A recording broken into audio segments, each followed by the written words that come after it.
Here in the U.S., we continue to keep a pretty aggressive pace at vaccinating Americans. The numbers tonight so far, nearly 111 million vaccines have been given. Numbers from the Centers for Disease Control show nearly 143 million doses delivered now to states. 22% of the total population has gotten at least one dose. 12% of the population now has 2 doses.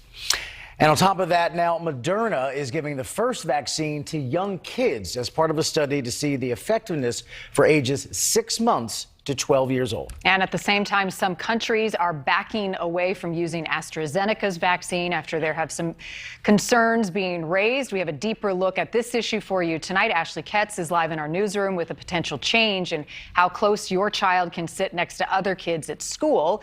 But first, I'm joined live by Dr. Gregory from the Mayo Clinic to talk about some of these big vaccine headlines. Doctor, appreciate your time. I want to start with the Moderna trial for kids. And I think a lot of parents have been asking this question, how soon before my kid can get vaccinated? Walk us through what you know about this Moderna study and, more importantly, what it is they're going to be looking for to approve the vaccine. Yeah, so what Moderna is doing, and all the manufacturers, in fact, will do, is march the age group down, ensuring safety before they do the next lower age group. So Moderna is starting with 12 to 17-year-olds. They're already approved for 18 and older. Once they do that, they'll march down to the next lower group, all the way to 6 months old. How does a trial differ for adults when getting a vaccine ready for market opposed to what we're seeing happening with kids? In this case, since this is a vaccine where adults are more at risk, you saw very large clinical trials, 30,000, 40,000 people, because they're looking for safety and efficacy. In children, they won't do efficacy trials. You couldn't do enough children. You'd instead look at safety and then what's called immunobridging. Did the children develop an antibody response similar to what adults develop? Are there any added concerns with the really young age group? You're talking 6 months old, since you don't know a lot about an early young child's immune system and how they'll respond to a vaccine? Oh, we actually know quite a bit about that in children. Remember that we start the immunization series in kids at birth with hepatitis B, and then 2 months we start their regular series. So we have a very good understanding, always want to know more, of course, but a very good understanding of vaccine immunology. The question, I don't think, is going to be safety. I think the question parents will have to answer is the benefit-risk ratio such that they would immunize whatever age child they were? Certainly as they're going to school age, that's a different story. But you look at across the nation, we've had about 3.2 million children get COVID infected. It's probably been much more than that. Those are the ones we know about.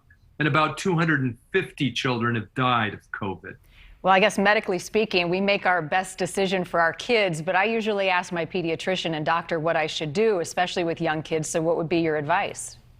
You know, I'd say do talk with your healthcare provider, because it does depend. Is this a child who's immunocompromised in any way, or who's at high risk, perhaps because of diabetes or cancer? So I would make a very individualized recommendation based on knowing that child and family. Doctor, I do want to talk to you about AstraZeneca and these reports of a growing number of countries now basically putting the vaccine distribution on hold with concerns about these blood clots. Based on what you're hearing, what is your message to folks? Of course, this is still just in Europe right now. Yeah, just to clarify so we don't confuse anything, this question is limited to concern about blood clots with the AstraZeneca vaccine, a vaccine which has not yet been authorized to be used in the U.S. The concern has been blood clots in the legs and blood clots in the lungs. The data to date do not show an increased rate compared to what you would expect in the background rate.